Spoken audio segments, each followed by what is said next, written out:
First off, I want to thank Mike McHugh, and I also want to thank Nate. I saw Nate's, there he is, for coordinating with me to be here tonight, because it really is an honor and a privilege for me to have this opportunity to present to this team, especially being a Cal grad and always watching from the sidelines and, rooting you guys on. So it's great to be here. Now, before I get in my presentation, what I wanted to ask each of you to do is to pull out that sheet of paper, and hopefully you got a pen. And if you didn't, just make a mental note. But what I want you to do, and I know it's going to be tough for guys in the back, but I want you to just look at my face, okay?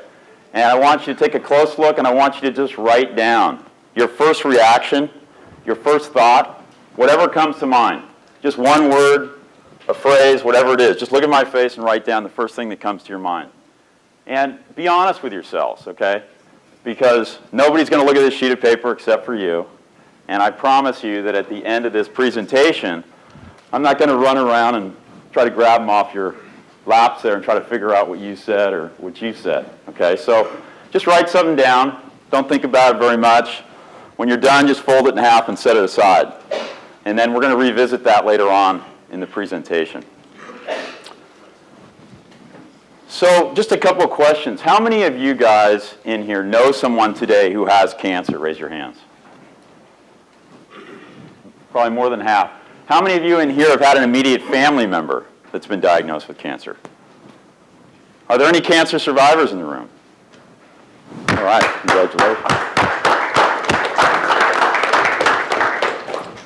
Okay, so tonight what I'm going to do is I'm going to share with you my personal story. I'll talk about what sustained me through the cancer that I had and the disfigurement that was associated with that. And then I'll talk about how I dealt with my adversity and how all of you can deal with adversity as you're confronted with it in your own lives. And then I'm going to talk about some of the lessons that I learned that are really lessons that I think all of us can learn from. And if not to learn from, at least be reminded about. And then time permitting, I'm an open book. You can ask me any question. I'm happy to answer it. So my story dates back to about 1980 when I was in high school and was really living life on easy street because I was getting good grades. I was an athlete, and this is back in the days when our basketball shorts actually fit us on the basketball court. I was even a homecoming prince, and don't laugh at that big fat bow tie. That was actually the style. It's sort of like the 8-track thing. You had to be there. And I graduated from high school having saved enough money to pay my way through my first year at UC Berkeley. And that life on easy street continued for me right up through my junior year at Cal when, as the president of my fraternity, this whole series of events transpired that prompted me to finally go see a doctor. And the first was when my brother Steve came over to join me in going to a Cal football game. It's a true story. And for those of you that might not recall, actually Cal was playing USC that day. Okay, so you probably all recall that USC is always a formidable opponent. They always seem to be ranked in the top 5. And back then, Cal didn't have the greatest program, right? It's not like it is today. It was probably, they won half their games, probably lost half their games. So back then, you had to get really pumped up for these games. And so I had this little ritual. And what I would do is I would run upstairs to the second floor. I'd open up my window over the courtyard, and I'd turn on the Cal Marching Band album as loud as I could get it. Now, this is going back even further than 8 tracks. I don't know if you guys, it was actually an album of 33. But I turned that up really loud, and I'm trying to get everybody fired up for this game. Yeah, the Bears are going to win this game, right? Trying to get everybody pumped up. And then all of a sudden, I hear this loud knock on my door. So I go over and turn the stereo down. I walk over and I open the door. And it's my brother Steve. Now, I hadn't seen Steve in quite a while. So Steve walks in, and he looks at me, and he kind of peers at me funny. He says, hey, what's going on with your nose? Something doesn't look quite right. I said, what are you talking about? So I just walked over to the mirror in my room and took a close look at myself, and I didn't notice anything, so I dismissed it. About a week or 10 days later, I'm hanging out with a close friend of mine. We're just talking. He interrupts the conversation. He says, hey, your right nostril looks like it's all flared out. Is everything okay? Brush that off, too. And it really took going down to the Cal administration building at Sproul Hall to pick up my new picture student ID card. And I remember standing in line with all these other students, right, finally reaching the front of that line, and this girl handing me my card, asking me to verify the information on the card. Well, I wasn't looking at the information because suddenly I was taking a double take at that photograph, because suddenly it was so apparent to me that there was something distorted about the right side of my nose, and I couldn't believe that I hadn't noticed it when I shaved or brushed my teeth, but I did finally. So I finally made an appointment, and I went and saw this doctor, and that was somewhat humiliating because he was pretty quick to diagnose my condition as a pimple. Now, I was 20 years old. I'd had a lot of pimples, let me tell you. I was pretty sure this wasn't a pimple. But I was also 20 years old, and I didn't think to question my doctor. So he suggested that I take Drixerol, use hot compresses, and that if it was still there in 3 weeks, that I should come back and see him. So I pretty much ignored his treatment plan. Didn't make a lot of sense. 3 weeks later, I'm back in his office. At that point, he decides it's time to do a biopsy. And as some of you may know, whenever you have a biopsy, it usually takes 7 to 10 days to get the results, right? Well, in my case, 1 week goes by, 2 weeks, 3 weeks go by. Still no results. So I began to get nervous and prepare myself, actually, for the inevitability that I might actually have cancer. 4 weeks, 5 weeks. Finally, I get the call and the diagnosis from my doctor that what I had was this rare form of cancer called a fibrosarcoma. And I was really fortunate that I got the right diagnosis, because so many sarcoma patients don't, at least not initially. But I was even more blessed that I was then referred to UC San Francisco, where I met my new surgeon, Dr. Crumley. And right off the bat, I liked this guy. He was just a good guy. I think there was a good chemistry fit. We understood each other. And he heckled me about Cal football all the time because he went to Iowa, and they were pretty good back then. But he did a thorough exam, and he studied the history on my case and determined that the best way to treat my condition was with surgery, and surgery only. So he went up through the roof of my mouth and along the wing of my nose to remove that remaining malignancy. It really wasn't that big of a deal. 4-hour procedure, released from the hospital the next day, had a few stitches along the wing of my nose, and I went back to my classes at Cal the next day looking like I'd been in a fight with someone, but not something. And I pretty quickly fell back into my old ways, started taking life for granted again. You know, procrastinating about my midterms, procrastinating about those papers that were coming due. Until about 6 months went by, and I began to feel these tingling sensations in my cheek. Kind of felt like ants crawling through my skin, and I just wanted to rip my cheek out because it itched so bad. So I made another appointment, went back to see my doctor. At that point, he determined that it was most likely a recurrence. Scheduled me for another procedure, and I ended up having an 11-hour operation at that point that resulted in the removal of half of my nose, the shelf of my right eye, the muscle and the bone from my right cheek, part of my upper lip, part of my hard palate, and 6 of my teeth.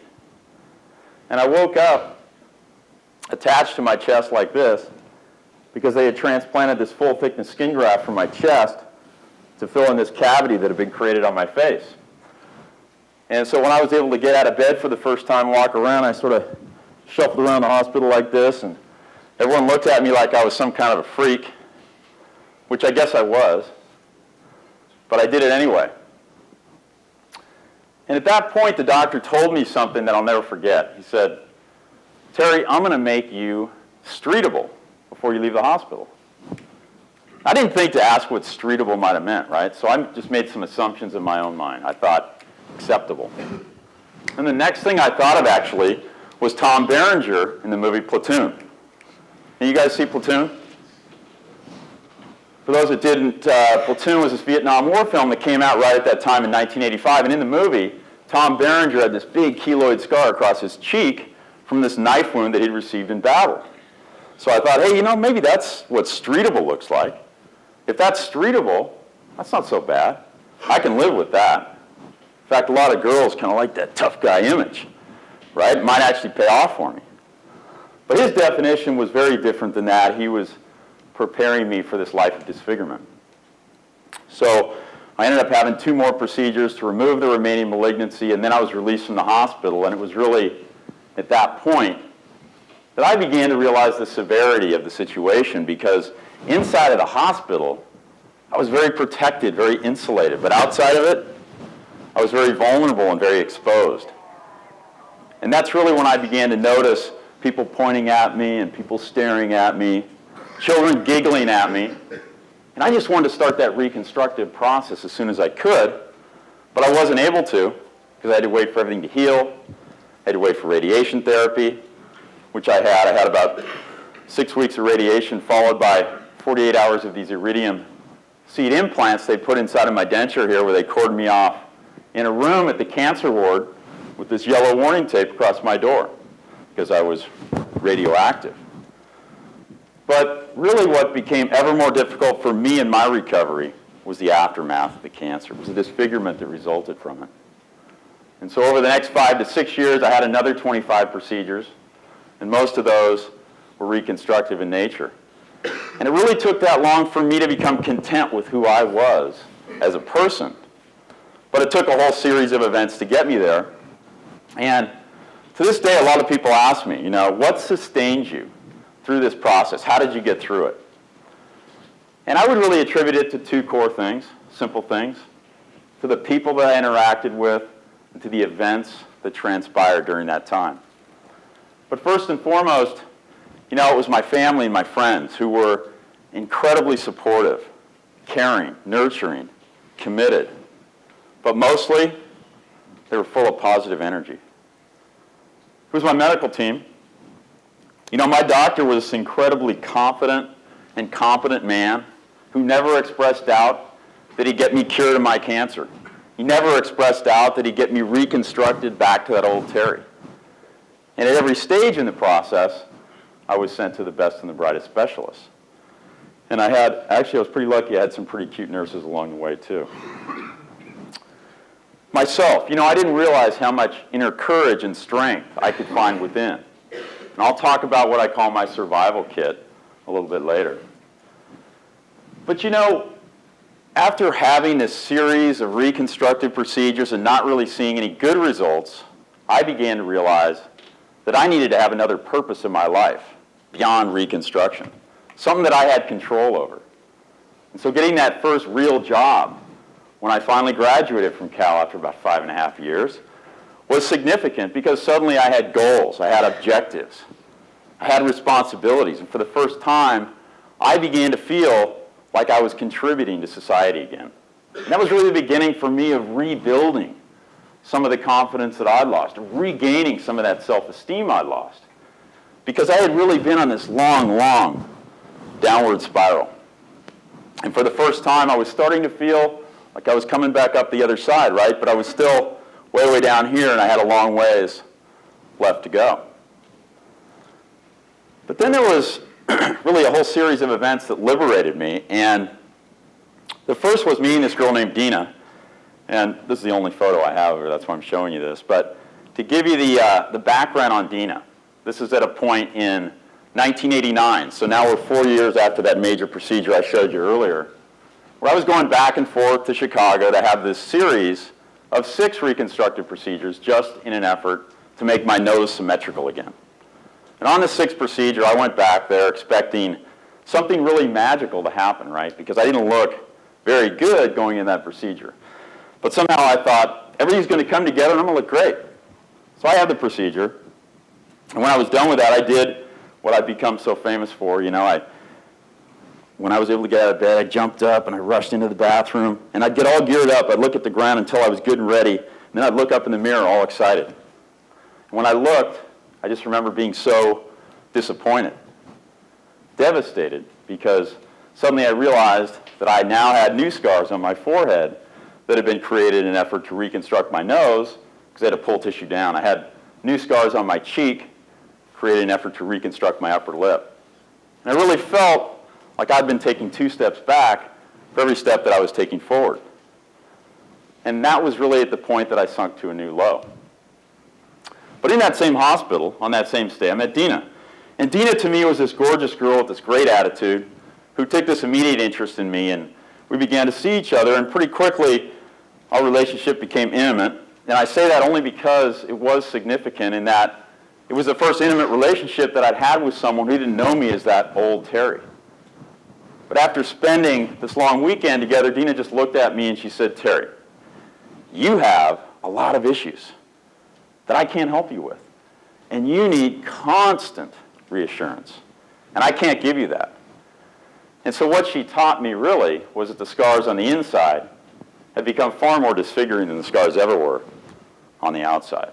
It really wasn't my physical appearance that was my issue. It was my person that was the issue. Granted, that was a devastating moment, but it was also liberating in the sense that it put everything into perspective for me, and suddenly I began to realize for the first time that I no longer needed to find that next wizard surgeon who was going to fix my nose, fix my eye, fix my lip. Instead, I had to focus on rebuilding what was inside. And that's really when I began to search for a support group, and I came across the wellness community. And the wellness community is this national nonprofit that's dedicated to providing support services for cancer patients and their families. And it was really there that I began to realize over time that I actually had an inspirational story to tell other cancer patients. And that in turn helped me to begin to feel better and better about myself so that I could finally start to take 2 steps forward and 1 step back instead of the other way that I was living before. But, probably the most significant turning point was meeting my wife, Sue. Actually, I always say it. So scratch that. Definitely the most significant turning point was meeting my wife, Sue. I'll never forget Mark McGuire being on TV and not attributing anything to his wife for his success. So anyway, she was definitely the most significant turning point. And we had 2 dates together before the topic of what happened to me even came up in a conversation. So that told me a lot about Sue. She really wasn't concerned about whatever happened to me, but she cared about who I was as a person. And that really was the most significant turning point because she really did accept me for who I was, and to this day has never asked me to change. In fact, I wake up every morning and I lean over to give her a kiss. And let me tell you guys, I'm a scary, scary sight in the morning. My hair is sticking straight up, my nose is crooked, my eyes droop, my lips pulled up. And get this, most mornings, I don't even have my teeth in my mouth. But you know what? She smiles back at me and she kisses me back. And never once in all these 15 years has she ever looked back at me and said, like some wives might, honey, maybe you ought to get your nose straightened out just a little bit or get your eye lifted just a tad. Because I could do that if I wanted to. But she's never said that. Now, the fact that I am losing my hair and going bald is a whole other issue that she's not too happy about anymore, but I don't know what we're going to do about that one just yet. I haven't figured that out. But, really the point in all these stories is that all of us need to be aware, alert, attentive to the people and to the events that are happening around us because they can and they will impact us. And none of us knows where we're going to get the inspiration that we need to help us get through our own crisis.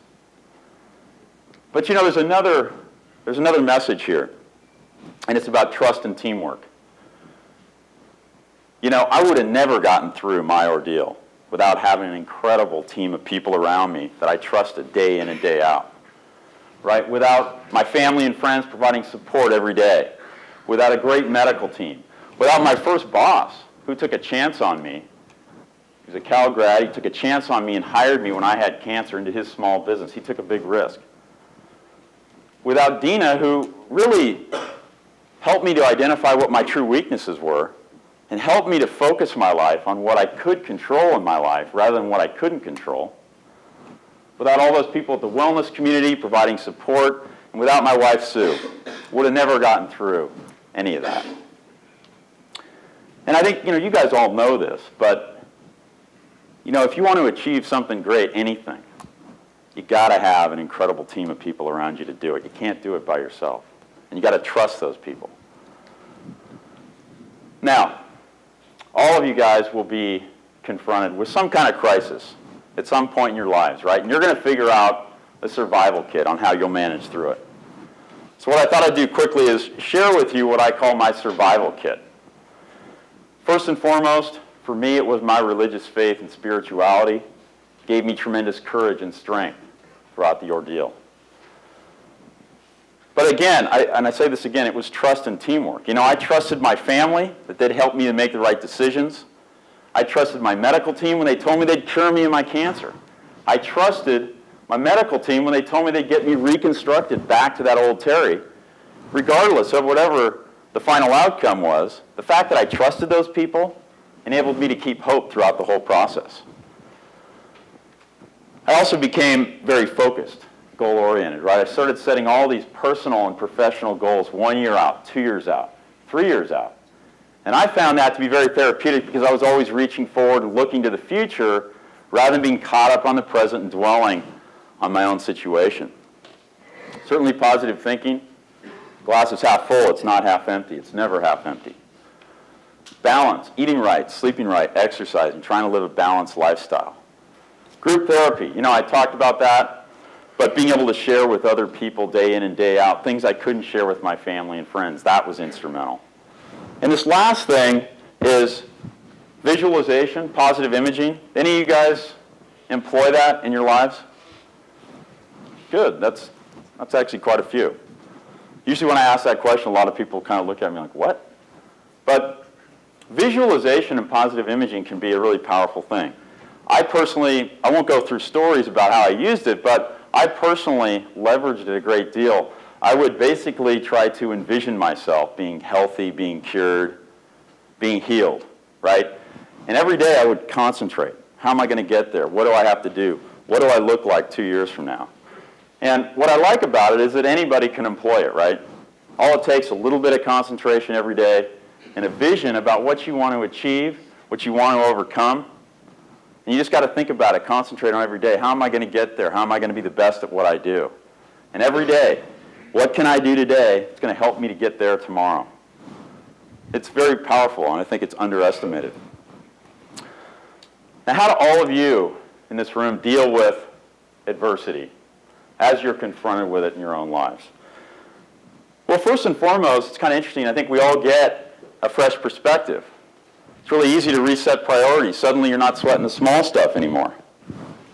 I know that we can all relate back to 911 from 6 years ago or so now, but I can't tell you how many people I talked to after that event that were talking about resetting priorities, right? It's about health, it's about family, it's about friends. Those are the things that matter. You got to dig deep, you got to find the inner self, find that courage and strength within, because we all have it inside of us. It's really a natural human instinct. So you just got to dig deep.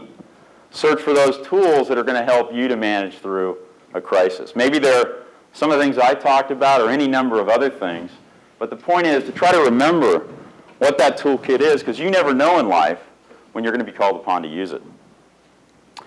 And finally, really to me the most rewarding part about my adversity is I'm able to help others as a result of my experience. And I think if we can all look at adversity with a positive outcome, it makes it a whole lot easier to deal with, right? Now, granted, it's not an easy thing to do when you're in the midst of adversity to think about how great your life is going to be, but I will guarantee you that if you survive that adversity, you will be a stronger and a better person for it. And the point is not to wish adversity on anyone, right? But I got to tell you, I know a lot of cancer survivors, 5+ year survivors. I've never met one of them who's ever told me that they wish that they didn't have cancer. And the reason is that it enabled them to reevaluate, to reassess, and to reflect upon their lives and try to make their lives more meaningful. So who am I today? Kind of fast forward here. I'm coming to the close here pretty soon. I talked about the cancer. It was compounded by the disfigurement. And at a certain point, I began to realize that I could no longer control the outcomes of these surgical procedures that I was having. I could no longer control what might happen when I walked into a room of people like this and somebody pointed at me. I could no longer control what I might say to that person, what I might do, how I'd react. I had no control. So I decided to step back and think about what in my life could I control. And I actually came back with a couple of things. But one of them was, I figured I could control my work. Because I figured if I worked hard, I'd be rewarded for that. And I figured if I was rewarded for that, that would help me to rebuild my confidence even more, to regain my self-esteem even more. And so that's what I did. I focused really, really hard on work, found a lot of success in business, and by the time I was 30, I'd become a VP of marketing for a technology company. And I was a VP of marketing for 2 different companies over about a 6-year period, and I left there about 6 years ago to start my own company. And today I run a company called Ridgeview Consulting, and we provide technology marketing consulting services for companies like Cisco Systems and Intel. And what I like about what I do is that I'm working every single day with people and teams of people who want to make a difference, who want to make an impact on the markets they serve. But they're just like you guys. They're competitive as hell. You know, they want to beat the competitor down the road. They want to beat Juniper every single day. They wake up dreaming about how they're going to beat Microsoft. So it's very competitive, and I actually get a lot of energy from that, and I feel blessed that I'm able to balance that work life with my other passion, which is reaching people with my books and what I'm doing tonight, and delivering what I believe to be, anyway, are some very important messages. And so, as I begin to summarize here, I wanted to share with you some of the lessons that I learned. And I don't think of these so much as lessons, really, as I do gifts. And I say that because I feel so blessed to have learned so much at such a young age. And this isn't just another PowerPoint, right, with a bunch of bullet points on it, but it's how I try to live my life every single day. First thing is to take control of your life. Focus your life on the things you can control, but don't focus it on the things you can't. And, you know, put yourself in the driver's seat, and don't let someone else set the agenda for you. Don't let someone derail you from your goals and your objectives. Second thing, surround yourself with people that you trust in your personal life and in your professional life. Third thing is to face your fears and your challenges, but you can't get overwhelmed by them because we all have a lot of them. So what you have to try to do is focus on one thing at a time. And the beauty is every time you face a challenge and overcome it, it gives you more confidence to face the next challenge. And finally, really, you know, I ask you all to try to be more tolerant, less judgmental every day, and try to refrain from making judgments at face value because, you know, my story is not just about cancer or disfigurement. It's a much broader issue for society to think about. It's people that have weight problems. It's people that feel discriminated against based on the color of their skin or their sexual orientation or whatever it might be. But we all need to try to look deeper. Look at the internal rather than the external fabric that makes up our human spirit. Now, I'm going to quickly revisit that little exercise that we started in the beginning. Don't look back at what you wrote before, but now what I'd like you to do is pull that sheet of paper out and that pen. And on the other side of that piece of paper, what I'd like you to do is write down in a word or a phrase what you think of me now. What your reaction is to me now that you heard me talk for the last 30 minutes. And again, I'm not going to ask anybody what you wrote, so it can be brutal. I don't care what you say, right? But I think what's interesting about that little exercise is that most of us, so don't feel bad if you did this, most of us, including myself, make judgments every single day. When we first meet somebody, we make a judgment. But when we get to know somebody, our perception changes of that person. Even when we talk to somebody for 5 minutes, suddenly we have a very different perception of that person. And hopefully, in that little exercise, some of you guys might have come to a different conclusion before and after. So that's really the whole point in that little exercise. But really, I want to thank all of you for having me as a guest here tonight. And I want to wish you guys all the greatest success with the Cal football season this year, with getting your degrees at Cal, with going on to do whatever you're going to do. I really want to wish you all the greatest success. Go Bears. Thank you.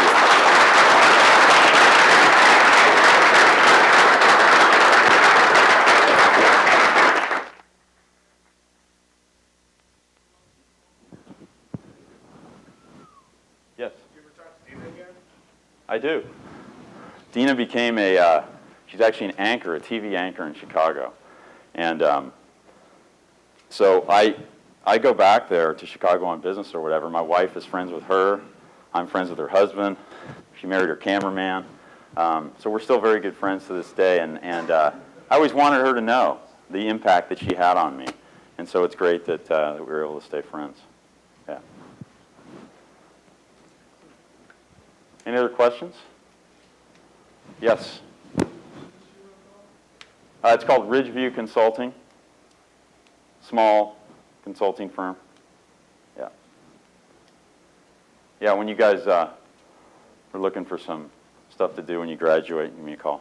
What was that first job that you had? What was it that you did? First job I had, Nate, you know Pete Jackson, right?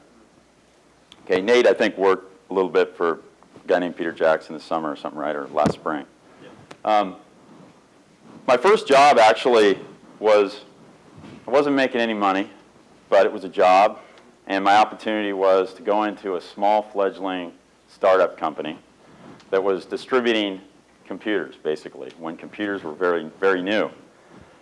It's a pretty dirty, ugly business, right? And my job was to create a customer service department. Now, I had no confidence at that point, right? I did not feel that good about myself. So you're asking me to do customer service?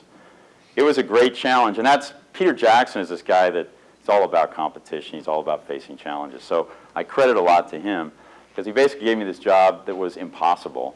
He said, build a department from scratch. I know you have no experience, but figure it out. I knew nothing about customer service. I knew nothing about computers. I went in there the first day, and I am not exaggerating when I say this. You can ask Peter. There was a stack to the top of that cabinet out to here on pallets of broken computers, broken hard drives, all this stuff.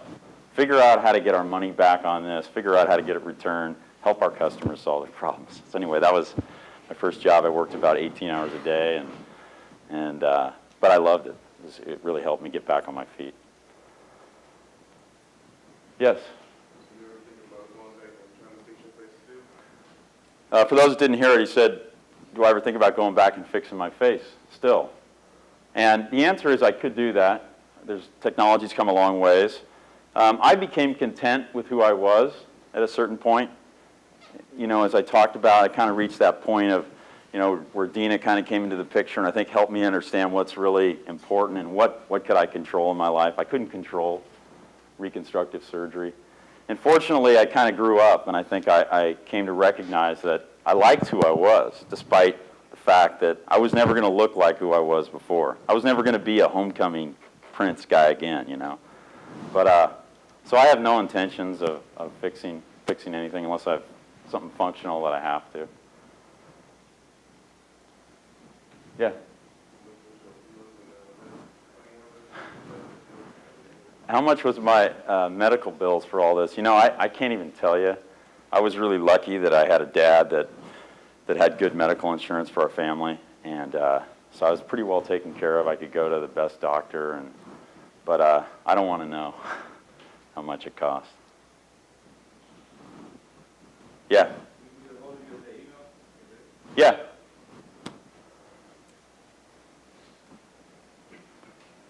Anything else, guys? Sorry? How long has my book been out? I wrote a first edition of it in 2001, and then another publisher came along and I rewrote, changed it in 2006. It came out about a year and a half ago. Yeah. So it's all about Cal, you know. I'm not telling you guys to go out and read it. You got enough to do. But it's all about basically my time at Cal. So even though it was a tough time for me, it was really positive, great memories. I love this place. And, you know, walking across the campus, I reflected a lot. And that's all in the book. So, yeah, one more. What fraternity? The Zate House? Oh, I shouldn't have said. I should have lied, I guess, huh? Does they have a bad reputation now? Yeah, we didn't, you know, I think we got kicked off campus the end of my time there. All right, Terry, thank you. All right.